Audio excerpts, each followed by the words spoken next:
اللہ تعلو علیہ، بات یہ ہے سرکشی مت کرو، وَأَتُونِي مسلمین، فرما بردار بن کے چلی آؤ، بس دیٹس آل، آگے اپنے سائن یا اسٹیمپ جو بھی ہوگی، اتنی سی بات ٹھیک ہے نا. میں نے اس دن بیان کیا تھا نا کہ زیادہ بولنا کس کی علامت ہے؟ فالٹ کی. تو سلیمان علیہ السلام نے ٹو دا پوائنٹ بات کی ہے. اب سوال پیدا ہوتا ہے بھائی یہ کیا دھمکی ہو گئی یار، بیٹھے بیٹھے کسی کو بھی دھمکی لگا دو. ان کی پوری گورنمنٹ ہے، پوری ریاست ہے، پورا ایک کنٹری چلا رہے ہیں، اور آپ ان سے کہہ رہے ہو کہ انسان کے بچے بن کے چلے آؤ، چھوڑ دو گورنمنٹ، اپنی حکومت چھوڑ دو. اصل میں سلیمان علیہ السلام نے بسم اللہ الرحمن الرحیم کے لفظ میں میسج دے دیا تھا کہ زمین پہ حکومت کا جو اصل حق ہے وہ اللہ کو ہے، اور نظام کس کا چلے گا؟ اللہ کا. اس کے علاوہ کسی کو زمین پر حکومت کا حق حاصل نہیں ہے. ہاں طاقت کے بلبوتے پر کوئی غلبہ حاصل کر لے تو سامنے والے میں اگر طاقت نہیں ہے تو صبر کرے، لیکن سلیمان علیہ السلام میں پاور تھی تو ان کے ہاں سے طاقت کے زور سے اسلام پھیلا ہے. تو کفر کس زور سے پھیلا ہے؟ کیا وہ جلیبیاں کھلا کے پھیلا ہے، لڈو کھلا کے پھیلا ہے؟ دنیا میں جتنی حکومتیں بنی ہیں طاقت کے زور سے ہی بنی ہیں. ہندوستان میں مہاراجے آئے، انہوں نے لڑ کے علاقوں پہ قبضے کیے. امریکہ دریافت ہوا تو لڑائیاں ہوئی ہیں، کالوں کو مارا ہے. آسٹریلیا میں تو کالوں کو، لاکھوں کالوں کو ایسے مارا ہے بندوقوں سے جیسے ہم ہرن کا شکار کرتے ہیں، اس طرح سے مارا ہے. دنیا میں کہیں بھی کوئی گورنمنٹ پاور کے بغیر نہیں بنی ہے. اس کے بعد پھر وہ جمہوری نظام آیا گورنمنٹ بننے کے بعد کہ اب ملک کے حاکم کی سلیکشن کیسے ہوگی. تو اسلام نے کیا حکم دیا؟ اور اسلام تو طاقت کے زور سے پھیلا ہی نہیں ہے. ایک شخص آپ دنیا میں ایسا نہیں دکھا سکتے جس کو تلوار رکھ کے مسلمان کیا گیا ہو. ایک شخص نہیں دکھا سکتے آپ ایسا. تو سلیمان علیہ السلام نے کے پاس چونکہ پاور تھی نا، جب آپ کے پاس پاور ہوتی ہے تو آپ زیادہ لمبی چوڑی باتیں نہیں کرتے. طاقت جب ہوتی ہے نا، دیکھو ایک باڈی بلڈر نے اپنا واقعہ سنا ہے، بہت ڈولے شولے بنے ہوئے، بڑے لمبے چوڑے. تو ان کا کسی سے پھڈا ہو گیا نا، جس سے پھڈا ہوا اس نے اس باڈی بلڈر کو دیکھا نہیں تھا، بس ویسے ہی لڑنے چلا گیا گھر. اب تو نے میرے بھائی کو چھیڑا، اب تیری ایسی کی تیسی. جا کے دروازہ نوک کیا. اب یہ بلڈر مجھے خود اپنا واقعہ سنا رہا ہے. بلڈر کا دروازہ نوک کیا، اس میں تھا باریک سا دبلا پتلا جو نوک کرنے والا ہے. تو بلڈر جب کہتا ہے، مجھے کہتا ہے جب میں گھر سے باہر نکلا نا تو مجھے دیکھ کے نا وہ ایسے غصے میں غضبناک آگ بگولا ہو رہا ہے. مجھے ڈر یہ لگ رہا تھا کہ جتنا اس کو غصہ آ رہا ہے اس کی صحت اتنا غصہ افورڈ نہیں کر سکتی. یہ تو میرے الفاظ ہیں، یہ انہوں نے تو کچھ اور کہا تھا، یعنی اس کی تعبیر میں کر رہا ہوں اپنے الفاظ میں کہ اس کی جو صحت ہے یہ اتنا غصہ افورڈ نہیں کر سکتی. تو کہہ رہے وہ ایسے یوں چل رہا تھا تو مجھے ہنسی آ گئی. مجھے لگا کہ یہ تو یہیں کہیں پگھل نہ جائے بھائی غصے سے. تو کہہ رہے مجھے ہنسی آ گئی. میں نے کہا یار جا. وہ چلا گیا بڑے آرام سے. وہ کیا ہوا؟ تو پاور ہے نا، تو زیادہ لمبی چوڑی باتوں کی بولو، ضرورت نہیں ہے. ٹو دا پوائنٹ بات سے ہی مسئلہ حل ہو جاتا ہے. اسی طرح یاد رکھو جب کسی باطل سے بحث ہوتی ہے تو باطل سے بحث میں بھی لمبی چوڑی باتوں کی ضرورت نہیں ہوتی، اور باطل کی عادت ہوتی ہے باتوں کو طول دیتا ہے. میری کچھ دن پہلے بحث ہوئی تھی نا تقلید کے موضوع پر. میں نے پوچھا تقلید کسے کہتے ہیں؟ انہوں نے کہا بغیر دلیل کسی کو ماننا، اور یہ حرام ہے. تو میں ایک بات پہ اڑ گیا تھا کہ صحابہ نے بھی تو، بہت سے تابعین نے تو صحابہ کی بات کو بلا دلیل فالو کیا ہے، تو یہ کیا ہے؟ تو وہ پوری بحث میں اس کا جواب نہیں آیا. تو کھینچتے رہو بحث کو، کھینچتے رہو. منکرین حدیث سے دو چار کی طرح ہم باتیں پوچھتے ہیں کہ اگر حدیث حجت نہیں ہے تو یہ جو قرآن نے کہا ہے کہ نبی ڈیفائن کریں گے کہ قرآن میں کیا لکھا ہے، تو وہ نبی کا ڈیفائن کیا ہوا کہاں گیا؟ ہمیں تو یہ حدیثوں میں ہی ملتا ہے. اگر یہ غلط ہے تو پھر صحیح کہاں ہے؟ قیامت تک منکرین حدیث بغلے جھانکتا رہے گا، اس کا جواب نہیں دے گا، بات کو گھمائے گا وہ. تو باطل ہمیشہ بات کو کیا کرتا ہے؟ دائیں بائیں گھماتے. قادیانی سے آپ پوچھ لیں کہ فرض کر لو نبی صلی اللہ علیہ وسلم آخری نبی نہیں ہے, نقل کفر کفر نباشت, فرض کر لو, تو اس سے یہ کہاں ثابت ہوتا ہے کہ مرزا نبی ہے؟ حضرت عیسیٰ آخری نبی نہیں تھے, تو کیا ان کے بعد جو بھی نبوت کا دعویٰ کرے وہ نبی ہوگا؟ ایسا تھوڑی ہے. آپ کے ذمے یہ نہیں ہے کہ ختم نبوت کا مسئلہ, آپ کے ذمے مرزا کو نبی ثابت کرنا ہے. تو آؤ اس پہ بات کرتے ہیں کہ مرزا شریف آدمی بھی تھا یا نہیں تھا. آپ شرافت ثابت کر دو, نبی ہم خود ہی مان لیں گے. قادیانی الٹا لٹک جائے گا مگر اس بحث پہ آمادہ نہیں ہوگا, کیونکہ اس کی کتابوں سے پتہ چلتا ہے کہ وہ شریف انسان نہیں تھا, اسی کی کتابوں سے. سمجھتے نہیں ہو میرا خیال ہے بات کو, پھر بھی نکل پڑتے ہو رات کو. تو بحثوں کو الجھانے کی کوشش کی جاتی ہے. تو اللہ تعالیٰ نے, وہ کیا تھا مسئلہ یار, تو سلیمان علیہ السلام چونکہ پاورفل تھے نا, تو یہ نہیں کہ پورا لمبا 6 صفحوں کا لیٹر لکھ رہے ہیں. ایکچولی بات اصل میں یہ ہے کہ دیکھیں میں اللہ کا سچی مچی کا نبی ہوں, اور یہ ہے کہ وہ لمبی, بھائی حاکم سے بات ہو رہی ہے, حاکم کی آنکھوں میں آنکھیں ڈال کے بات کرو گے تو بات سمجھ میں آئے گی. حاکم جیسے ہو تو بات کرو, ورنہ بات کرنے کی ضرورت نہیں.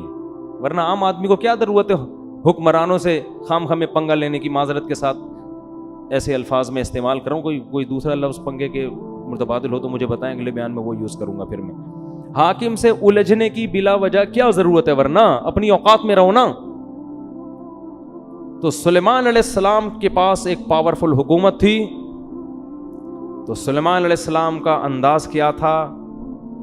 اللہ تعالی علیہ, مجھ پر سرکشی مت کرنا, مجھ پر سرکشی. کیونکہ بادشاہ کو جب کوئی خط جاتا ہے نا اس قسم کا, تو پہلے تو وہ تیش میں آتا ہے, اس نے مجھے خط کیسے لکھا ہے, اس نے مجھے, تو انہوں نے پہلے بتا دیا کہ یہ دھمکی والے لہجے میں بات کرنا مجھے بالکل پسند نہیں ہے. ٹھیک ہے نا. جب مسلمانوں کی خلافتیں تھیں نا, تو مسلمانوں کا اسٹائل بھی یہی ہوا کرتا تھا, یہی اسٹائل ہوا کرتا تھا. تو اس لیے قرآن کہہ رہا ہے اپنے آپ کو مضبوط کرو, مضبوط طاقتور بناؤ, اسٹائل چینج کرو. لیکن طاقتور بنائے بغیر اگر اسٹائل چینج کر دیا نا تو لینے کے دینے پڑ جائیں گے. وہی حال ہو جائے گا جو باڈی بلڈر کے گیٹ پر آیا تھا اور کانپتا ہوا واپس چلا گیا. اللہ تعالی علیہ, سرکشی مت کرو, واتونی مسلمین, اور فرمانبردار بن کے چلی آؤ. اس میں انہوں نے اسلام کی دعوت دے دی, کیونکہ اللہ کا لفظ استعمال کیا, الرحمن الرحیم, بڑا مہربان اور نہایت رحم کرنے والا. اس میں بتا دیا ملکہ سبا بڑی ذہین. میں کہہ رہا تھا نا اللہ نے عورتوں کو مردوں سے کم عقل دی ہے, مگر کچھ عورتیں مردوں سے زیادہ ذہین. ایک طرف ہم ملکہ سبا کو لیتے ہیں, ایک طرف فرعون کو لیتے ہیں. ملکہ سبا نے ایک خط پڑھا ہے, اس کی کھوپڑی میں بات آ گئی, اور فرعون کمبخت موسیٰ علیہ السلام نے خط نہیں بھیجا, موسیٰ علیہ السلام چل کے اس کے محل میں گئے ہیں. قرآن کہہ رہا ہے قولا لہو قولا لینا, اے موسیٰ ان سے نرم بات کرنا, سختی سے بات مت کرنا. دھمکی آمیز لہجہ نہیں ہونا چاہیے, سختی نہیں, نرم بات, شاید اس کو نصیحت ہو جائے. ادھر سلیمان علیہ السلام کا انداز دھمکی آمیز تھا, ٹھیک ہے نا, نرم لہجہ نہیں تھا. دھمکی آمیز, سرکشی مت کرو, انسان بن کے ہے بھائی. مسلم کا معنی فرما بردار, جس کو اردو میں انسان کا بچہ بولتے ہیں. یہ کہتے ہیں نا بندہ, پنجابی میں کہتے ہیں بندے دا پتر, اردو میں کیا کہتے ہیں؟ انسان کا بچہ. انسان کا بچہ بن کے آ, انسان بن, بندہ بن, بندہ کہتے ہیں نا لاہور میں. تو موسیٰ علیہ السلام کا جو انداز بھی نرم, اور اکیلے نہیں گئے بلکہ ہارون علیہ السلام بھی آپ کے ساتھ. 2 بندوں کا اثر زیادہ ہوتا ہے. ادھر سلیمان علیہ السلام خود تو گئے نہیں, خط بھی کسی سفیر کے ذریعے نہیں, پرندہ جھولی میں ڈال کے آ گیا. بس بات پہنچائیے, وہ بھی دھمکی آمیز لہجے میں. کتنا فرق ہے دونوں کی مینٹل اپروچ میں. فرعون کو پھر معجزے دکھائے, جادوگروں سے مقابلہ کروایا. موسیٰ کلیم اللہ کو بچپن سے جانتا تھا کہ یہ جھوٹے نہیں ہیں, یہ شریف انسان ہیں. کتنا کچھ کرنے کے بعد بھی ہزاروں معجزے دکھا دیے کمبخت, پھر بھی سمندر میں راستہ بنتے ہوئے دیکھ لیا کہ بنی اسرائیل اس راستے سے گزر رہے ہیں. یہ معجزہ ہے, یہ تو اللہ ان کی مدد کر رہا ہے. اور پھر بھی اس کی آنکھوں پہ پٹی کہ خود بھی اسی راستے میں گھس رہا ہے. اسے یہ نہیں پتا کہ بھائی یہ تیرے سامنے ان کے لیے بنا ہے, تیرے لیے تھوڑی بنائی ہے. کیا اللہ نے ذہانت دی ملکہ سبا کو. تو ملکہ سبا کی ذہانت دیکھیں, نہ تو فوراً تسلیم ہو گئی, کیونکہ بعض دفعہ خط بھیجنے والا نقل کفر نباشت 2 نمبر بھی تو ہو سکتا ہے نا. بھائی بسوں میں لوگ چڑھتے ہیں نا, پہلے تبلیغ کی بات کرتے ہیں, نماز پڑھیں, زکوٰۃ دیں, پھر اپنا چورن کا ڈبی نکال کے بیچنا شروع کر دیتے ہیں. تو پہلے آدمی سمجھتا ہے ان سے زیادہ نیک دنیا میں کوئی نہیں ہے, پھر پتہ چلتا ہے اصل میں تو یہ چورن بیچنے کا ایک طریقہ تھا.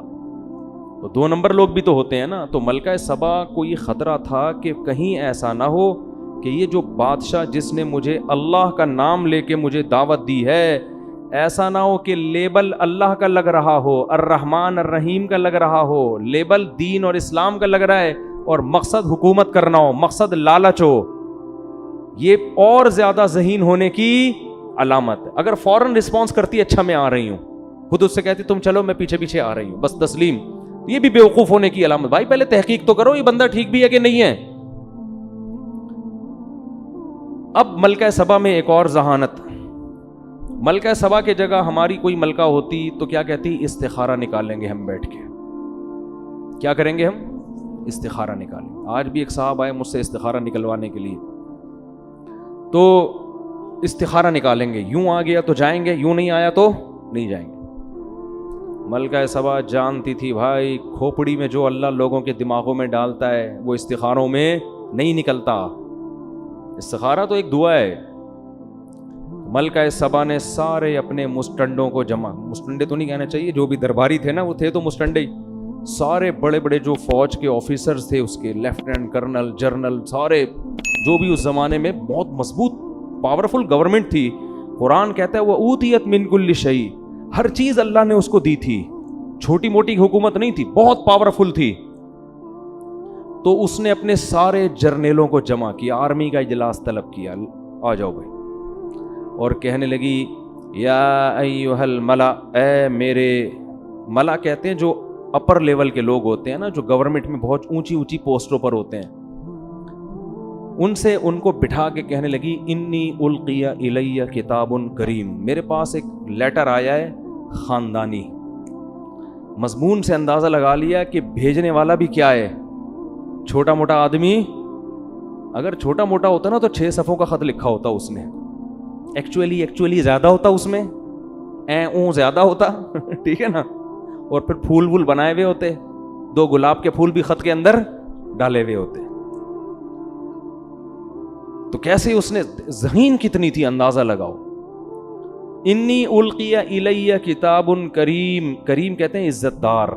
میرے پاس ایک خط آیا ہے, خط سے لگ رہا ہے کہ یہ معمولی خط نہیں ہے, مختصر, ٹو دا پوائنٹ, اور دھمکی بھی اور دعوت بھی. یہ خط تو اس قابل نہیں ہے کہ اس کو پھاڑ کے پھینک دیا جائے, اس پہ ایک اجلاس ہونا چاہیے, اس پہ ایک اجلاس ہونا چاہیے. اور اس پھر کہنے لگی خط یہ ہے, بڑا وہ ترجمہ ہوتا ہوگا اس زمانے میں, ٹرانسلیشن کا انتظام ہوتا ہوگا اگر زبان الگ الگ ہے تو. قرآن تو واقعے کو شارٹ کر کے سناتا ہے نا. اور کہنے لگی انی القی الی کتاب کریم انہ من سلیمان و انہ بسم اللہ الرحمن الرحیم اللہ تعالی علی واتونی مسلمین. پورا خط پڑھ کے سنایا اور کہنے لگی یا ایھا الملأ افتونی فی امری, اے میرے ساتھ اٹھنے بیٹھنے والے لوگوں مجھے میرے معاملے میں مشورہ دو. یہ بھی ملکہ سبا کے خاندانی ہونے کی دلیل. مشورے سے فائدہ کیا ہوگا کہ اس کے تمام پہلو سامنے آ جائیں گے, پازیٹیو بھی, جو بھی ہم نے کرنا ہے ان میں ہر چیز کو ہم مشورے میں ڈسکس کریں گے اور اس کے ہر پہلو پہ غور کریں گے, پازیٹیو بھی اور نیگیٹو بھی. تو اس کے بعد ایک رائے قائم کرنا ہمارے لیے آسان. یہ اس کی دوسری دلیل ہے ملکہ سبا کے خاندانی ہونے کی. پھر کہنے لگی ما کنت قاطعۃ امرا حتی تشہدون, جب تک تمہاری رائے سامنے نہ آ جائے اس وقت تک میں کوئی یقینی فیصلہ نہیں کروں گی. یہ تیسری دلیل ہے کیا ہونے کی, قاطعۃ امرا کا مطلب میں اپنی رائے تو پیش کروں گی لیکن فیصلہ میں اس وقت کروں گی جب تمہاری رائے بھی سامنے آ جائے. تو ابھی جو میں رائے پیش کروں گی وہ میرا فیصلہ نہیں ہے, وہ رائے ہے. اور تمہاری رائے آنے کے بعد جو میں رائے دوں گی وہ رائے نہیں ہوگی بلکہ وہ آرڈر ہوگا. یہ اسٹائل مارکیٹ میں ملے گا آج کل آپ کو کہیں ہے بھائی؟ یہ ہمیں بھی اسٹائل سکھایا جا رہا ہے ٹھیک ہے نا, کہ ہم بھی اپنے فیصلے بولتے کیوں نہیں کریں. ہم سے قیامت تک کوئی فیصلہ ہوتا ہی نہیں ہے. آج قوت فیصلہ, ڈیسیجن پاور جسے کہتے ہیں نا, وہ مارکیٹ سے کیا ہو گئی ہے, شارٹ. سارے زندگی سوچتے رہتے ہیں کرنا ہے کہ نہیں کرنا ہے, کرنا ہے کہ نہیں کرنا ہے, کرنا ہے کہ نہیں, کوئی طریقہ ہی نہیں ہے نتیجے تک پہنچنے کا. قالوا نحن اولو قوت, وہ پاورفل لوگ تھے, سمجھدار لوگ تھے. انہوں نے بات کیا کی, انہوں نے کہا دیکھو بھائی, نحن اولو قوت, ہم پاورفل لوگ ہیں, طاقتور لوگ ہیں, کمزور نہیں ہیں. کیا مطلب؟ اگر تو لڑائی کا آرڈر دے گی تو بزدلی نہیں دکھائیں. یہ کسی ملک کی آرمی کے خاندانی ہونے کی دلیل ہے کہ جب گورنمنٹ مشورہ لے رہی ہو فوج سے, کیا خیال ہے بھائی اس کنٹری پہ حملہ کرنے کا, تو فوج یہ نہیں کہ ابھی دیکھیں ایکچولی ابھی تو اتنے سارے مسائل چل رہے ہیں, کیا ابھی پھڈا ختم نہیں ہوا, دوسرا پھڈا شروع کر دیا آپ نے ہیں, یہ کوئی بات ہے لڑائی پھڈے. اور خط بھی تو دیکھو نا, خود ہی کہہ رہی ہو خاندانی خط ہے, اوپر سے اس بندے سے لڑواؤ گی ہم کو. معیشت دیکھو کہاں جا رہی ہے, ڈالر دیکھو کہاں جا رہا ہے, وہ بھی لڑائی کی بات. یہ فوج پہ یہ باتیں سوٹ بولو نہیں کرتی. فوج پہ یہ بات سوٹ کرتی ہے, بھائی لڑائی کے لیے ہر وقت تیار ہے, آرڈر کرو, بس آرڈر آپ کا ہوگا. یہ بھی فوج کے کیا خاندانی ہونے کی دلیل. لیکن انہوں نے ایک فالٹ تھا اس میں. فالٹ یہ تھا کیونکہ وہ ملکہ سبا کی طرح ذہین نہیں تھے. فالٹ یہ تھا کہ آپ رائے وہ دیں جو آپ کی اپنی خدمات تو پیش کریں آپ, لیکن آپ سے مشورہ یہ نہیں لیا جا رہا کہ آپ لڑنے کے لیے تیار ہیں یا نہیں. مشورہ آپ سے یہ لیا جا رہا ہے کہ لڑنا مناسب ہے یا نہیں, کیا کریں. اس بارے میں انہوں نے کوئی مشورہ نہیں دیا. تو اس کا مطلب خاندانی تھے, مگر اتنے نہیں جتنی ملکہ سبا خاندانی تھی. ظاہر ہے یہ اس سے زیادہ خاندانی ہوتے پھر یہ اس کے باپ بن کے بیٹھے ہوئے ہوتے نا وہاں پہ ٹھیک ہے نا, اس کی تھوڑی سلیکشن ہوتی. تو والامر الیک, کہنے لگے ہم طاقتور لوگ ہیں, کمزور نہیں ہیں, لڑنے کے لیے ہر وقت تیار ہیں. والامر الیک, لیکن فیصلہ تو نے کرنا ہے. ملک کی حاکم کون ہے؟ تو ہے. فانظری ماذا تأمرین, تو بتا تیرا کیا حکم ہے. ملکہ سبا بہت ذہین تھی. اگر وہ یہ کہہ دیتی کہ نہیں بھائی ابھی میرا لڑنے کا پروگرام نہیں ہے, اس میں دو نقصان تھے. ایک یہ کہ آرمی کہتی کہ بھائی اس نے فیصلہ جلد بازی میں کیا ہے, اس کو چاہیے کہ دوسرا پہلو بھی ہمارے سامنے, لڑنے کے فضائل بھی اور نہ لڑنے کے بھی ہمارے سامنے رکھے. دوسرا نقصان اس میں یہ ہوتا, یعنی پہلا تو یہ ہوتا کہ اس نے فیصلہ جلد بازی میں کیا ہے, دوسرا یہ ہوتا کہ یہ بزدل ہے, ہماری گورنمنٹ اپنے آپ کو بچانے کے چکر میں دوسروں کی دھمکیوں کو پی رہی ہے. تو یہ دونوں چیزیں امیج غلط جاتے. تو ملکہ سبا نے دونوں پہلو سامنے رکھے. اس نے کہا دیکھو بات یہ ہے کہ نہ تو میں لڑائی سے بھاگنے والی ہوں, نہ میں اس کی قائل ہوں کہ ہر صورت میں لڑیں. ہم دیکھتے ہیں کہ لڑنا اگر ہمارے لیے فائدے مند ہے تو لڑیں گے, نہیں لڑنا فائدے مند تو نہیں لڑیں گے. اب لڑنا فائدے مند کب ہے, نہیں لڑنا فائدے مند کب ہے؟ اگر طاقت کا مقابلہ طاقت سے ہو رہا ہے تو لڑیں گے. لیکن اگر یہ ویژنری آدمی ہے, اس کی دعوت صحیح ہے, یہ پیسے کے لیے حکومت کے لیے نہیں لڑ رہا, یہ خدا کے دین کو غالب کرنے کے لیے ایک اس کا نظریہ ہے, ایک تھیوری ہے, ایک نظریہ ہے, اس کے لیے لڑ رہا ہے, تو پھر ہم اس سے مقابلہ نہیں کر سکتے. کیونکہ اگر ہم نے اس سے مقابلہ کیا, فتح ہو گئی تو بلے بلے, شکست ہو گئی تو پھر یہ ایسی واٹ لگا کے رکھے گا نا ہماری, اور ایسا ستیہ ناس کرے گا کہ سوچ لو کہ عزت دار لوگ ذلیل ہو جائیں گے. تو یہ دوسرا آپشن بھی سوچ لو, کیسی خاندانی در خاندانی ہے کہ نہیں ہے. تو کیا کہنے لگی, ان الملوک اذا دخلوا قریۃ افسدوها, دیکھو تم نے تو بات کر دی ہم لڑنے کے لیے تیار ہیں, لیکن بادشاہ لوگ جب لڑتے ہیں تو شکست میں کے ساتھ فتح کا خطرہ بھی ہوتا ہے, اور اگر ان کو فتح ہو گئی افسدوها, ملک کا بیڑا غرق کر دیں گے. وجعلوا اعزۃ اہلها اذلۃ, اور بادشاہوں کی عادت ہے ملک فتح کرنے کے بعد عزت دار لوگوں کو ذلیل بنا دیتے ہیں. میں بھی باندی بن سکتی ہوں, لونڈی بن سکتی ہوں, تم بھی سارے کیا بن جاؤ گے, قیدی بنو گے, غلام بنو گے. وَكَذَلِكَ يَفْعَلُونَ، یہ بھی کریں گے ایسا. لہذا ہم یہ تحقیق کرتے کہ یہ اہل حق ہیں یہ اہل باطل. تو اب آپ مجھے بتاؤ کہ جو آدمی خامخواہ میں دھمکیاں دے رہا ہو، اس کے پیچھے کوئی ویژن نہ ہو، تو اس سے اس کا دنیاوی مفاد کے علاوہ کوئی مقصد ہوگا؟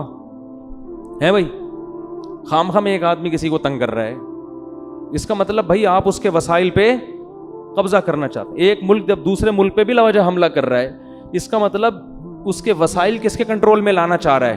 اپنے. اسلام کی لڑائی اس مقصد کے لیے نہیں ہوتی. تو اس نے یہ کہا انی مرسلۃ الیہم بہدیۃ فناظرۃ بما یرجع المرسلون، میں اس کے پاس ہدیے تحفے تحائف بھیجتی ہوں بڑے خاندانی اور قیمتی قسم کے. گورنمنٹ کے پاس جو گفٹ ہوں گے وہ چھوٹے موٹے نہیں ہوں گے. اگر یہ شخص دنیا پرست ہے، اس کے دل میں حکومت کی لالچ ہے، یہ نذرانے دیکھ کرنا یہ اپنے ویژن اور نظریے سے پیچھے ہٹ جائے گا، اس کی دعوت میں لچک پیدا ہو جائے گی. پھر اگر دھمکی دی تو ہم لڑیں گے اس سے، اور اگر دھمکی نہیں بھی دی تو بھی لڑیں گے، کیونکہ یہ اس کی علامت ہے کہ یہ خامخواہ میں حکومت کا نشہ ہے.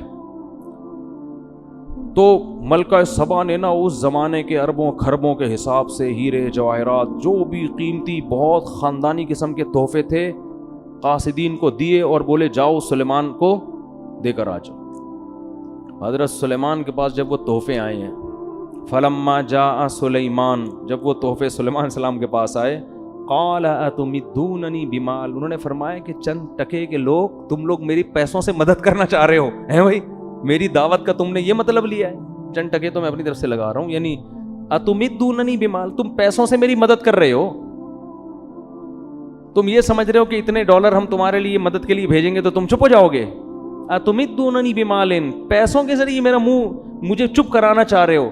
فما آتانی اللہ خیر مما آتاکم، اللہ نے مجھے جو وسائل دیے ہیں نا وہ تم سے کروڑہ گنا زیادہ دیے ہیں. ارجع الیہم، پتلی گلی سے نکل، پتلی گلی سے واپس. قاصد کو کہہ رہے ہیں پلٹ جا واپس، اور ملکہ سبا کو جا کے بول کہ اب دوسرا خط نہیں آئے گا، ہدہد کے اور بہت سارے کام ہیں ہمارے پاس.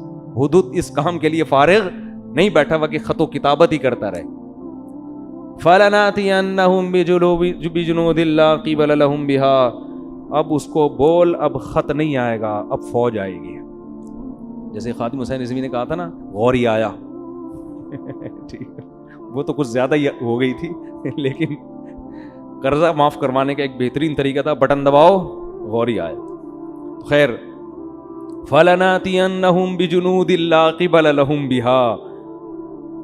مجھے لڈن جعفری کے مرنے کا جتنا افسوس ہوا ہے نا، کیونکہ رمضان میں بڑے زبردست چیزیں آتی رہتی تھیں، مختلف چیزیں آتی رہتی تھیں، آدمی فریش ہوتا رہتا تھا ان کو دیکھ کر. انہوں نے کہا تھا کہ جو لوگ میرے خلاف میم بنا رہے ہیں کوئی بات نہیں، میرے ڈائلاگ دنیا میں چل رہے ہیں، تو میں سمجھا تعریفیں کر رہے ہیں میم بنانے والوں کی نا، خوش ہیں. آخر میں کہتے ہیں اصل میں ان کا اوپر کا اسکرو ڈھیلا ہے. تو حضرت سلیمان نے فرمایا فَلَنَأْتِيَنَّهُمْ بِجُنُودٍ لَا قِبَلَ لَهُمْ بِهَا، ملکہ سبا سے جا کے بولو، انہی کے قاصد کو کہہ رہے ہیں، ہدہد نہیں بھیج رہے، قاصد کو کہہ رہے ہیں کہ اب خط نہیں آئے گا، میں ایک ایسی فوج لے کر حملہ کروں گا کہ تم اس کے مقابلے میں ٹھہر نہیں سکتے. بھائی اس میں تو جنات بھی ہوں گے، اس میں تو انسان بھی ہوں گے. اور وَلَنُخْرِجَنَّهُمْ مِنْهَا أَذِلَّةً وَهُمْ صَاغِرُونَ، اور ہم ان کو ان کے ملک سے ذلیل کر کے نکالیں گے، اور یہ سب عزت دار لوگ رسوا ہو جائیں گے. پھر ہم اتنے عزت سے نہیں، لڑائی ہوگی تو پھر لڑائی کا انجام تمہیں پتہ ہے کیا ہوتا ہے. تو جب وہ دھمکی پہنچی ہے نا، ملکہ سبا نے دوبارہ مشورہ کیا. انہوں نے بولا بھائی یہ بندہ لالچی نہیں ہے، چلو مذاکرات کے لیے چلتے ہیں سلیمان کے پاس. بات کیا ہے بھائی؟ یہ نہیں کہ جنگ کے لیے چلتے ہیں، بلایا جا کے بات چیت کرتے ہیں، کیا مسئلہ ہے بھائی؟ ٹھیک ہے نا. تو قرآن کہہ رہا ہے کہ حضرت سلیمان کو اطلاع مل گئی کہ ملکہ سبا وہاں سے چل پڑی ہے. حضرت سلیمان علیہ السلام چاہتے تھے کہ ملکہ سبا کو ہم نے دعوت دینی ہے، لڑائی کے بغیر ہی کام بن جائے تو زیادہ اچھا ہے نا. اسلام حدیث میں آتا ہے کہ لا تتمنوا لقاء العدو، دشمن سے لڑائی کی تمنا کبھی بھی مت کرو. جنگ اسلام میں کوئی پسندیدہ کام نہیں ہے، کوشش کرو کام جنگ کے بغیر ہو جائے. فرمایا فَإِذَا لَقِيتُمْ فَاصْبِرُوا، ہاں اگر جنگ مسلط ہو جائے تو پھر صبر کرو، وَاعْلَمُوا أَنَّ الْجَنَّةَ تَحْتَ ظِلَالِ السُّيُوفِ، اور یقین کر لو جنت تلواروں کی چھاؤں میں رکھی ہے اللہ نے۔ کیسی زبردست حدیث ہے۔ تو حضرت سلیمان بھی چاہتے تھے کہ خام خواہ میں جنگ نہ ہو، اگر بھئی آرام سے یہ مسلمان ہو جاتی ہے تو کیا ضرورت ہے ہمیں جنگ کرنے کی، اور یہ مسلمان ہوگی تو پوری قوم نیچے مسلمان ہو جائے گی۔ تو سلیمان علیہ السلام نے ارادہ کیا اس کو اپنے کچھ معجزے پہلے سے دکھائیں تاکہ وہ دیکھ کے یقین کر لے کہ یہ انسان کے بس میں نہیں ہے، ان کے ساتھ کون ہے؟ اللہ ہے، اور یہ اللہ کے سچے نبی ہیں۔ اس کے لیے سلیمان علیہ السلام نے ترکیب یہ سوچی کہ ہم ایسا کرتے ہیں کہ ملکہ سبا کا اتنا بڑا عالی شان تخت، ہیرے جواہرات اس میں جڑے ہوئے اور ٹنوں من اس کا وزن، وہ کسی جن کو ٹھیکہ دو پہلے ہی اٹھا کے لے آئے وہ۔ تو جب وہ یہاں آ کے دیکھے گی تو حیران ہو جائے گی نا، تو یہ کام تو انسان کے بس میں ہے نہیں۔ اس زمانے میں جہاز تھوڑی تھے، جو ہوائی جہاز ہیں یہ تھوڑی تھے اس زمانے میں، اور شپ کے ذریعے آنے میں تو کئی مہینے لگ جاتے تھے۔ اس لیے سلیمان علیہ السلام نے اپنے دربار میں کہا یا ایھا الملأ ایکم یاتینی بعرشھا قبل ان یاتونی مسلمین، ہاں بھائی تم میں کوئی ایسا بندہ ہے، کوئی ایسی مخلوق بیٹھی ہوئی ہے جو ملکہ سبا کے یہاں پہنچنے سے پہلے، اس کو بھی کئی مہینے لگیں گے یا 1 مہینہ یا 2 مہینہ لگے گا، تو اس کے یہاں پہنچنے سے پہلے کون اس کا تخت اٹھا کے لے آئے گا؟ قرآن کہتا ہے یہ ظاہر ہے انسان کے بچے کا کام نہیں ہے۔ قال عفریت من الجن انا آتیک بہ قبل ان تقوم من مقامک، ایک جن کھڑا ہوا۔ عامل لوگ بڑے خوش ہوں گے، دیکھو جنات کے پاس ایسے اختیارات ہیں، وہ یہ بھی کر سکتے ہیں۔ جن کے پاس ایسے اختیارات ہوتے ہیں، لیکن جن آپ کے اختیار میں ہوں ایسی کوئی رپورٹ ہمارے پاس نہیں ہے۔ جن تو بہت کچھ کر سکتا ہے مگر وہ آپ کے مشورے پہ کرے گا ایسا نہیں ہے، اگر کر رہا ہوتا نا تو آپ کی خستہ حالت۔ میں کہتا ہوں ان عاملوں سے جو کہتے ہیں کہ ہم سنگ دل محبوب کو قدموں میں لا سکتے ہیں، اس کو بولو پٹھان ہوٹل سے تو 2 پراٹھے لا کے دکھا دے جن کے ذریعے، سنگ دل محبوب کہاں سے لائے گا قدموں میں؟ تو جن تو طاقتور ہوتا ہے مگر وہ انسانوں کے کنٹرول میں نہیں ہوتا، تو وہ صرف سلیمان علیہ السلام کے کنٹرول میں تھے۔ تو جن نے کہا میں آپ اس کی بات کر رہے ہیں کہ وہ یہاں پہنچے گی پھر تخت آئے گا؟ ارے آپ کی مجلس برخاست ہونے سے پہلے تخت آپ کے سامنے۔ قرآن کہتا ہے قال الذی عنده علم من الکتاب، ایک بزرگ بیٹھے ہوئے تھے سلیمان علیہ السلام کی محفل میں، وہ پیغمبر نہیں تھے، امتی تھے، ان کے پاس کتاب یعنی زبور کا علم تھا۔ اس سے پتہ چلتا ہے بھائی اللہ کی کتاب کا علم بھی کتنی بڑی فضیلت ہے۔ اللہ فضیلت میں بیان کر رہا ہے جن کے پاس اللہ کی کتاب کا علم، اس لیے قرآن کو سمجھ کے سیکھو۔ قرآن کا علم ہونا یہ اللہ کی بہت بڑی نعمت ہے۔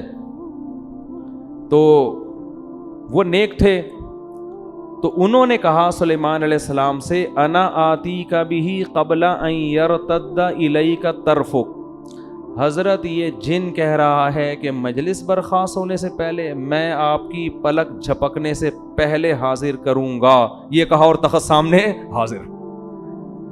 نہیں آ رہی بات سمجھ؟ یہ واقعہ اگر صرف فضائل اعمال میں لکھا ہوتا تو فضائل اعمال کے پہ جو کفر اور شرک کے فتوے لگے ہوئے ہیں ان فتووں میں ایک اور اضافہ ہو جاتا کہ دیکھو انسان کے بس میں تو یہ ہے نہیں، یہ تو شرک پھیلا رہے ہیں۔ تو یہ واقعہ قرآن میں لکھا ہے، اس سے پتہ چلتا ہے کہ اللہ تعالیٰ بعض مرتبہ کسی بزرگ کے ہاتھ پہ کوئی ایسا محیر العقول کام کر دیتے ہیں جو اسباب کی دنیا میں ممکن نہیں ہوتا، اس کو کرامت کہتے ہیں۔ یہی کام اگر نبی سے ہو تو اس کو معجزہ کہتے ہیں، بزرگوں سے ہو تو اس کو کیا کہا جاتا ہے؟ کرامت۔ اور یہ کچھ بھی ہو سکتا ہے۔ اس میں ہمارا عقیدہ یہ ہے کہ یہ ہاتھ بزرگ کا استعمال ہوتا ہے، کام بزرگ نہیں کر رہے ہوتے۔ اللہ نے بزرگوں کو ایسے اختیارات نہیں دیے، نہ پیغمبروں کو دیے نہ بزرگوں کو دیے ہیں۔ پیغمبر کا معجزہ بھی اللہ کی طرف سے ہوتا ہے، پیغمبر کا دخل نہیں ہوتا اس میں۔ مردوں کو حضرت عیسیٰ زندہ کرتے تھے تو حضرت عیسیٰ نہیں کرتے تھے، بلکہ کون کرتا تھا؟ اللہ کرتے تھے۔ حضرت عیسیٰ تو صرف کہتے تھے۔ تو اللہ نے ان بزرگ کے ہاتھ پہ کرامت ظاہر کی۔ تو اسی طرح فضائل اعمال میں جو درجنوں واقعات لکھے ہیں ان بزرگ نے یہ کر دیا، ان بزرگ، یہ کرامت کے واقعات ہیں، ان کو شرک کہنا اس لیے درست نہیں ہے کہ ان میں ان بزرگ کی طرف مجازی نسبت ہے، حقیقت کون کر رہا ہے؟ اللہ۔ ہاں کرامت کا واقعہ اگر مستند کتاب میں لکھا ہو یا مستند ذریعے سے پہنچے تو اس کو مانو، بیان کرنے والا مستند نہیں ہے تو پھر اس کو مت مانو. اب فضائل اعمال میں جو کرامتیں لکھی ہوئی ہیں وہ جن کتابوں سے لی گئی ہیں وہ کتابیں اگر مستند ہیں تو کرامت کا واقعہ بھی درست, کتابیں مستند نہیں ہیں تو کرامت کا واقعہ درست نہیں ہے. اور دوسری بات یہ کہ جو لوگ فضائل اعمال کے خلاف کلپ بناتے ہیں ان سے کہو اصل کلپ تو اس کتاب کے خلاف بننا چاہیے جس کتاب سے فضائل اعمال نے وہ کرامت لی ہے. اس کتاب کے خلاف کوئی کلپ بنانے کے لیے تیار نہیں ہے, کیونکہ وہ کتابیں بڑے بڑے محدثین کی لکھی ہوئی کتابیں ہیں, اور محدثین کو برا بھلا کہیں گے تو لوگ ان کو جوتے ماریں گے, تو اس لیے انہوں نے فضائل اعمال کو پکڑا ہوا ہے. نہیں آ رہی سمجھ میں میرا خیال ہے بات. تو یہ خیانت ہے بہت بڑی کہ جو اصل کتاب ہے اس کو تو کچھ نہیں کہہ رہے, ٹھیک ہے نا, اور جہاں جو نقل کر رہے ہیں اس کو کہہ رہے ہیں یہ فضائل اعمال اور فضائل صدقات میں شرک بھرا ہوا ہے. تو ان کو شرک کی ڈیفینیشن ہی پتہ نہیں ہے. تو ان بزرگ نے کیا کہا. اب یہاں ایک اور لوگ سوال کرتے ہیں کہ یہ کرامت تو صحابہ کے ہاتھ پہ ظاہر نہیں ہوئی جو فضائل اعمال میں لکھی ہوئی ہیں, یہ تو نبی کے ہاتھ پہ یہ معجزہ نہیں ہوا تو بزرگ کے ہاتھ پہ کیسے ہو گیا؟ اس کا مطلب بزرگ صحابہ سے بھی افضل ہیں. تو یہی سوال ہم یہاں کریں گے کہ سلیمان علیہ السلام تو تخت کو سیکنڈوں میں لا نہیں سکے, لیکن مجلس میں بیٹھے ہوئے بزرگ نے کہا اور تخت سامنے حاضر. تو کیا ہم یہ کہہ سکتے ہیں کہ وہ بزرگ حضرت سلیمان سے افضل ہو گئے؟ نہیں. کرامت کے صدور سے کوئی شخص دوسرے سے افضل نہیں ہو جاتا. کرامت تو اللہ کی طرف سے ایک اکرام ہے بزرگ کا کہ دیکھو میں اس پہ خوش ہوں اور اس کے ہاتھ پہ میں کیسی چیزیں ظاہر کر دیتا ہوں. یہ اس کی علامت نہیں ہے کہ اس وقت دنیا میں سب سے افضل یہی ہے. اور یہ بھی ممکن ہے کہ ایک پیغمبر کے ہاتھ پہ وہ معجزہ ظاہر نہ ہو جو کسی امتی کے ہاتھ پہ کرامت ہو جائے, یہ بھی عین ممکن ہے. باقی افضلیت کا تعلق اعمال سے ہے, کرامتوں سے نہیں ہے. کون افضل ہے سب سے؟ جو شریعت پہ سب سے زیادہ چلتا ہے, تو وہ تو پیغمبر سب سے زیادہ چلتے ہیں نا. اور علماء کہتے ہیں امتی کے ہاتھ پہ کرامت کا ظاہر ہونا یہ پیغمبر ہی کے فضیلت کی دلیل ہے, اس لیے کہ اس امتی کو یہ مقام اس پیغمبر کی امت کے امتی ہونے کی وجہ سے ملا ہے. وہ جو بزرگ تھے نا جنہوں نے کرامت ظاہر کی اور تخت فوراً لے آئے, تو اصل میں یہ فضیلت سلیمان علیہ السلام کی تھی. وہ بزرگ سلیمان علیہ السلام کو فالو کرتے تھے, اسی وجہ سے تو یہ انعام ملا نا ان کو. اسی وجہ سے حضرت سلیمان اس بزرگ کا شکریہ نہیں ادا کر رہے, بلکہ جیسے ہی تخت حاضر ہوا ہے تو کہہ رہے ہادہ من فضل ربی, یہ میرے رب کا مجھ پر فضل ہے. نہیں آ رہی بات؟ کیا مطلب؟ گویا یہ میرا معجزہ ہے کہ میرے امتیوں کے ہاتھ پہ ایسا کچھ ہو رہا ہے, تو یہ ان کا نہیں, یہ کس کا کمال ہے؟ یہ کمال اللہ نے مجھے دیا ہے کہ مجھے فالو کرنے کی وجہ سے ان کو ایسے انعامات ملے ہیں. تو فضائل اعمال اور صدقات میں جو بزرگوں کی کرامتیں لکھی ہوئی ہیں وہ محمد صلی اللہ علیہ وسلم کی فضیلت کی دلیل ہیں کہ اللہ نے سید الانبیاء کو اتنا اونچا مقام دیا کہ سید الانبیاء کو فالو کرنے والوں کے ہاتھ پہ اللہ نے ایسی ایسی کرامتیں ظاہر کی ہیں. تو اس سے پیغمبر کا مقام کم نہیں ہو رہا, بلکہ پیغمبر کا مقام اونچا ہو رہا ہے کہ ان کی امتیوں میں پچھلی امتوں سے بھی زیادہ بڑی بڑی کرامتیں صادر ہوئی ہیں. نہیں آ رہی میرا خیال ہے بات سمجھ میں؟ تو سلیمان علیہ السلام نے کیا کیا؟ وہ ان بزرگ نے کہا کہ میں آپ کی پلک جھپکنے سے پہلے کیا لے آؤں گا؟ تخت سامنے. یہ کہا اور تخت سامنے, کیونکہ پلک تو جھپکنے میں تو سیکنڈ لگتے ہیں. اب جیسے ہی حضرت سلیمان نے دیکھا اڑے یہ تو تخت یہیں آ گیا فوراً, تو فرمانے لگے ہذا من فضل ربی, یہ میرے رب کا کیا ہے؟ فضل ہے, مجھ پر فضل ہے. لیبلونی ااشکر ام اکفر, اللہ مجھے آزمانا چاہتا ہے کہ میں اس کا شکر گزار بنتا ہوں یا ناشکرا. میں نے اس دن بیان میں کہا تھا نا کہ پیغمبر جب بھی کوئی نعمت دیکھتے ہیں تو شو نہیں مارتے, اتراتے نہیں ہیں اور بڑی بڑی باتیں نہیں کرتے, بلکہ کس کی طرف نسبت کرتے ہیں؟ اللہ کی طرف. شکر بھی ادا کرتے ہیں اور استحضار بھی کرتے ہیں کہ مجھے آزمایا جا رہا ہے, ایسا نہ ہو میں اس میں پڑھ کے اللہ کو بھول جاؤں. ہمارے ہاتھ پر کوئی ایسی کرامت ظاہر ہو نا, کوئی انڈا ہی اٹھا کے ہم لے آئیں کہیں سے, پٹھان ہوٹل کا پراٹھا لے آئیں, چلو فرض کرو اٹھا کے لے آئیں اگر ہم, تو 6 مہینے شو مارنے میں لگیں گے کہ نہیں لگیں گے؟ دیکھا اس دن میں نے سنگ دل محبوب قدموں میں لایا تھا کہ نہیں لایا تھا؟ لایا تھا کہ نہیں لایا تھا؟ دیکھا اس دن میں نے خواب سنایا تھا, اگلے دن سچا نکلا کہ نہیں نکلا؟ 6 مہینے کس میں لگیں گے؟ شو مارنے میں.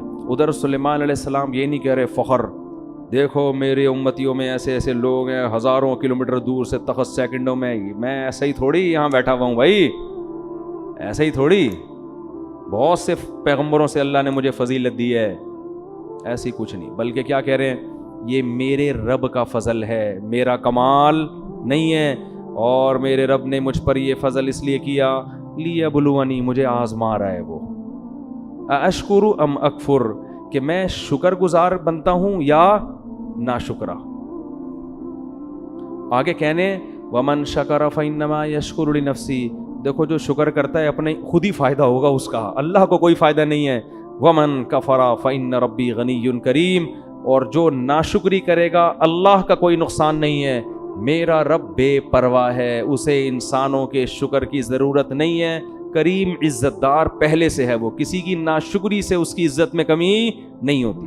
اب جب تخت آ گیا نا، تو اب سلیمان علیہ السلام نے سوچا ملکہ سبا آتے ہی تو اس تخت کو پہچان جائے گی، کیونکہ ایک دم 100% وہی تخت، اس جیسا تو کسی کا نہیں ہے، تو اسے تھوڑا سرپرائز دینے کے لیے ہم اس تخت میں تھوڑی سی چینجنگ کرتے ہیں تاکہ اس کو تھوڑا سوچنا پڑے۔ جب انسان کنفیوز ہونے کے بعد کسی حقیقت پر مطلع ہوتا ہے تو اس پر اثر زیادہ ہوتا ہے۔ سمجھ میں نہیں آ رہی بات؟ تھوڑا سا کنفیوز ہو نا، پھر پتہ چلے بھائی یہ وہی ہے۔ جیسے حضرت یوسف جب مصر کے بادشاہ بنے نا، تو جو ان کے بھائی جب گئے ہیں تو حضرت یوسف کو پہچانا نہیں، لیکن کنفیوز ہو گئے تھے کہ ان کی شکل کس سے مل رہی ہے، ہمارے بھائی سے۔ پھر یوسف علیہ السلام نے بھی ان کو بتایا نہیں کہ میں تمہارا بھائی ہوں، بلکہ ان سے پوچھا کہ تمہیں پتہ ہے تم نے اپنے بھائی کے ساتھ کیا کیا تھا کنویں میں؟ یہ نہیں بتایا کہ میں وہی ہوں۔ یہ سوال پوچھنا تھا کہ بھائی سمجھ گئے کہ یہ کون ہے، کیونکہ یہ واقعہ تو یوسف کے علاوہ کسی کو معلوم نہیں تھا۔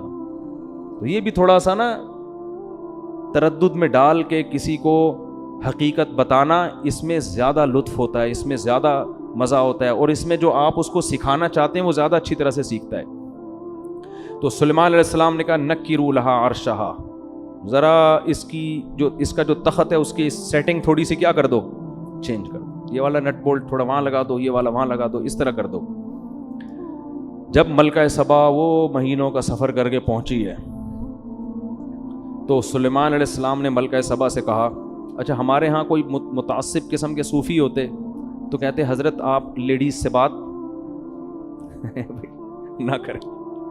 یہ بھی ایک طبقہ ہے ہمارے ہاں جو تقوی میں اتنا آگے نکل جاتا ہے۔ ایک طرف تو ایسا لبرل طبقہ ہے جنہوں نے پردہ ہی ختم کر دیا کہ مرد اور لڑکیاں ساتھ بیٹھ کے گپے ماریں۔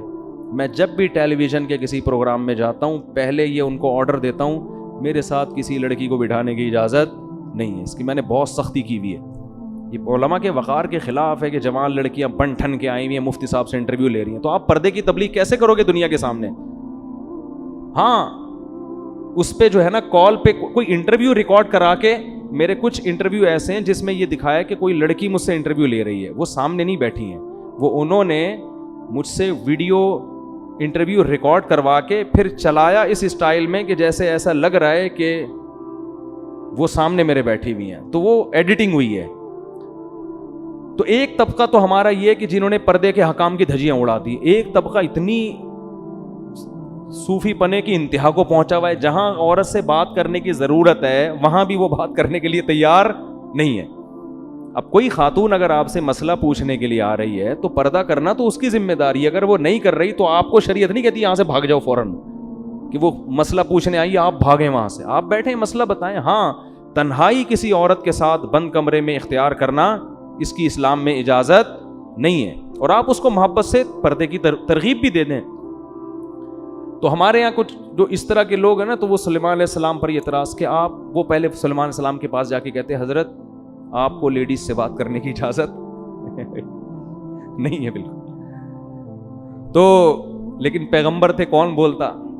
تو سلیمان علیہ السلام نے جب دیکھا کہ ملکہ سبا آئی تو سب سے پہلے اس سے سوال پوچھا اہا کذا عرشک، یہ تخت آپ ذرا دیکھیں، بتائیں کہ کیا آپ کا جو تخت ہے اسی ٹائپ کا ہے یا نہیں ہے؟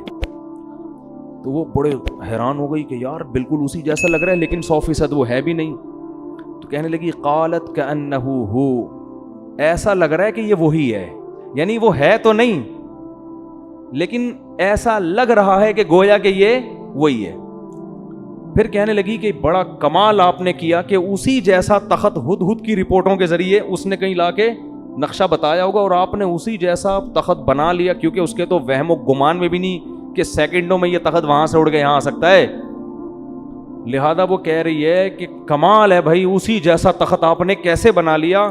وَأُوتِينَا الْعِلْمَ مِنْ قَبْلِهَا وَكُنَّا مُسْلِمِينَ, ہمیں پتا تھا کہ آپ کو اللہ نے جو ٹیکنالوجی دی ہے اور وسائل دیے ہیں اس کا ہمیں اندازہ تھا, لیکن ایسا اندازہ کہ ایسا خاندانی تخت بنا لو گے یہ کھوپڑی میں نہیں آتا, اور ہم پہلے سے مان چکے ہیں آپ کی صلاحیتوں کو, مسلمین مان چکے ہیں. یہ تو اس کے تصور میں ہی نہیں کہ یہ وہی ہے. قیل لها ادخل الصرح, حضرت سلیمان علیہ السلام نے فرمایا کہ اب اس محل میں آپ داخل ہو جاؤ. تو محل کا فرش حضرت سلیمان نے ایسا خاندانی بنایا تھا نا, ایسی ٹیکنالوجی استعمال ہوئی تھی کہ وہ فرش دیکھنے میں پانی لگتا تھا کہ پانی ہے جو جس میں لہریں بن رہی ہیں, اتنا شیشے کا چمکدار. تو وہ جو ہے نا اس نے کیا کیا, فلما رأته حسبته لجة. اچھا, اس سے یہ بھی پتہ چلتا ہے کہ اللہ نے اگر آپ کو وسائل دیے ہیں تو اچھا گھر بنانا, اچھا ڈیکوریٹ کرنا گھر کو, لائف اسٹائل کو ذرا لگژری بنا لینا, یہ شریعت کے خلاف نہیں ہے. کوئی صوفی وہاں پر ہوتا, نالائق ٹائپ کا صوفی, وہ پہلے تو حضرت سلمان کے ملکہ سبا کی سے بات چیت پر اس کو اعتراض ہوتا, ایک آپ نامحرم سے بات کیوں کر رہے ہیں آپ, ٹھیک ہے. دوسرا اعتراض اس کو یہ ہوتا کہ یہ کیا ہے بھائی, یہ کیا ہے تخت مخت, آپ نے بھی تخت بنایا ہوا, آپ کا اتنا عالی شان تاج ہے, اور یہ آپ نے اتنے خوبصورت فرش بنائے ہوئے ہیں, ٹائلیں لگائی ہوئی ہیں فرش کے اوپر, اور ایسا خاندانی فرش کے دیکھنے میں کیا لگ رہا ہے, پانی لگ رہا ہے. اس زمانے میں ایسا شیشہ بنا لینا کہ پانی لگے, وہ تالاب لگے, یہ کیا بھائی, آپ کو تو ایک جھونپڑے میں رہنا چاہیے, ایک پرانے سے بوسیدہ کپڑا پہن کے اللہ اللہ کرنا چاہیے, یہ کیا بھائی. جب اللہ نے وسائل دیے ہیں تو یہ بھی بولو ٹھیک, اور جب نیت اچھی ہو تو اور زیادہ ٹھیک. نیت کیا ہے بھائی, دنیا پہ جو روب اور دبدبا پڑے گا وہ جھونپڑے دیکھ کے نہیں پڑے گا, وہ اسی دنیا کا اسٹائل یہی ہے. لینڈ کروزر میں کسی کے ہاں رشتہ لینے جاؤ فوراً ملے گا, گدھے پہ بیٹھ کے جاؤ گے کیا خیال ہے, ملے گا. تو جب رشتہ نہیں ملتا بھائی گدھے پہ بیٹھ کے جانے میں, تو کوئی حکومت آپ سے کیسے تسلیم ہو جائے گی آپ کے سامنے, وہ لے کے میدان میں جا رہے ہیں لڑنے کے لیے. تو اسی وجہ سے ہمارے نبی نے بھی اس کا بڑا اہتمام کیا ہے. جب کوئی وفد ہمارے نبی سے ملنے آتا تو آپ اپنے لباس کو چینج کرتے, اچھا لباس پہنتے, اپنے بالوں میں کنگھی کرتے, اور پھر جو دوسرے ملکوں میں آپ سفیر بھیجتے نا مذاکرات کے لیے, ان کی پرسنالٹی بڑی زبردست تھی. جتنے سفیر نبی صلی اللہ علیہ وسلم نے دوسرے ملکوں کے لیے بھیجے ہیں, ان میں مفسرین کہتے ہیں دو چیزیں قدر مشترک تھیں. ایک ان کی پرسنالٹی, خوبصورت بہت تھے, قداور تھے. دوسرا بلاغت بہت تھی, بات کرنا جانتے تھے, آواز اچھی تھی, بات بہت اچھی, کیونکہ اس سے بڑا اچھا میسج جاتا ہے. اب کسی ایسے آدمی کو بھیج دیا جو حقلا رہا ہے وہاں جا کے, ہے بھائی, یا اس کی پرسنالٹی نہیں ہے, تو اس سے امیج اچھا نہیں پڑتا. یہ جو تھے رضی اللہ عنہ, یہ بھی سفیر تھے دوسرے ملکوں میں, یہ اتنی پرسنالٹی, اتنے خوبصورت تھے کہ حضرت عمر نے اپنے دور خلافت میں ان پر مدینہ آنے پر پابندی لگا دی, اور کہا اگر مدینہ آئیں تو چہرہ ڈھانپ کے آئیں, کیونکہ بہت سی عورتوں کو ان کو دیکھ کے فتنہ ہونے لگا تھا. یعنی مدینہ آتے نا تو جن عورت کی ان پہ نظر پڑتی اس کے بارے میں خطرہ ہوتا کہ یہ کوئی ان پہ فریفتہ نہ ہو جائے, عاشق نہ ہو جائے. ایسی خوبصورت پرسنالٹی نبی نے روم اور کسرا کے بادشاہوں کے لیے رکھی ہوئی تھی, ان کے پاس بھیجتے تھے. تو جب محل میں داخل ہوتے ہوں گے اور نبی کا پیغام پہنچاتے ہوں گے تو وہ غور سے سنتا ہوگا کہ نہیں سنتا ہوگا. تو دنیا اسباب کا ہے نا. ہاں, دوسری طرف حضرت بلال بھی ہیں. حضرت بلال کو آپ صلی اللہ علیہ وسلم نے سفیر نہیں بنایا لیکن مؤذن بنایا. ان کو بتایا کہ تمہارے قدموں کی آہٹ کہاں سنتا ہوں میں, جنت میں. تو شکل کی وجہ سے آخرت میں کوئی وہ نہیں ہوگا, لیکن دنیا کا اصول یہ ہے کہ دنیا میں یہ چیزیں ویلیو رکھتی ہیں, اور نبی نے بھی ان چیزوں کا خیال کیا. دیکھو ہمارے یہاں آرمی میں اصول کیا ہے کہ ISSB کلیئر کرنے میں بندے کی پرسنالٹی بھی دیکھی جاتی ہے. یہ انگریز کا بنایا ہوا قانون ہے جو بڑا ٹھیک قانون ہے کہ بھائی جو آفیسر ہوگا نا اس کا کم از کم اتنا قد ہونا چاہیے. وجہ کیا ہے کہ اگر آفیسر کی پرسنالٹی نہیں ہے, پرسنالٹی اس کے ماتحت کی ہے, تو ماتحت بولے گا میرے سے تو 3 فٹ تو میرا فوجی آفیسر تو 3 فٹ کا تو آفیسر ہے میرا, میں اس کو ایک ٹھڈا ماروں یہ 6 کلابازی کھا کے وہاں گرے گا. وہ اطاعت نہیں کرے گا. اطاعت انسان ہمیشہ کس کی کرتا ہے؟ جو آپ سے برتر ہو. یہ انسان کی نیچر ہے. تبھی تو عورت کو حکم دیا ہے کہ اس کا نکاح اس سے برتر میں ہونا چاہیے, اس سے کمتر میں. یہ اسلام کا حکم ہے کہ عورت کا نکاح اس کے پیرلل یا اس سے افضل میں ہو, اس سے کمتر میں نہ ہو. کیونکہ شوہر سر کا تاج ہے, وہ عورت اس کی اطاعت کرے گی. اگر عورت یہ کہے گی کہ یہ تو مجھ سے بھی کمتر ہے, تو وہ اس کو اپنا سر کا تاج نہیں بنائے. اگر پی ایچ ڈی لڑکی کی شادی دوسری کلاس میں بھاگے ویسے کر دیں گے, میٹرک میں بھاگے ویسے کر دیں گے, تو وہ لڑکی ذہنی طور پر اس کو اپنا میاں بولو نا نہیں مانے گی. بے جوڑ کی شادی, تبھی تو پھر طلاقیں ہو رہی ہیں. یا تو وہ پھر کوئی اس میں کوئی ایسی خوبی ہو جو اس کے عیب کو چھپا دے. میٹرک فیل ہے, بھاگا ہوا ہے, لیکن کوئی دوسری خاصیت اس کے اندر بہت زیادہ ہے, تو کوئی نہ کوئی ایسا خوبی ہو جو اس کے عیب کی تلافی کرے. اگر عیب ہی ہیں پھر وہ جوڑ کی شادی نہیں ہے. تو اسلام نے بھی ان چیزوں کا بڑا حکم دیا ہے. لوگ سمجھتے ہیں بس اسلام پر عمل کرو تو بس چھوڑ دو دنیا کے سارے اصول, مکھنچوؤں کی طرح زندگی گزارو. ایسا نہیں ہے.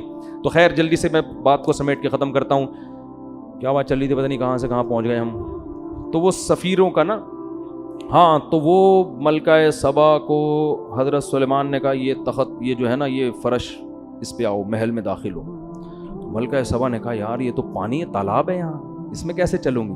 تو کشفت عن ساقیہا, اپنی جو بھی شلوار تھی, جو بھی ازار تھا, جو بھی ساڑی تھی, کچھ بھی ہوگا, ساڑیاں تو نہیں پہنی ہوں گی, ظاہر ہے ملکہ ہے, شاہانہ لباس ہی ہوگا نا. تو جو بھی لباس تھا اس نے اپنے پائنچے اوپر کر لیے تاکہ میرے پاؤں کپڑے گیلے نہ ہو. حضرت سلیمان قیل لها ادخل الصرح فلما رأته حسبته لجة وكشفت عن ساقيها قال انه صرح ممرد من قوارير. تو حضرت سلیمان نے کہا یہ پانی نہیں ہے, یہ تالاب نہیں ہے, یہ شیشے کا بنا ہوا فرش, ڈیزائن ایسے کیا گیا ہے دیکھنے والا اس کو تالاب سمجھتا ہے.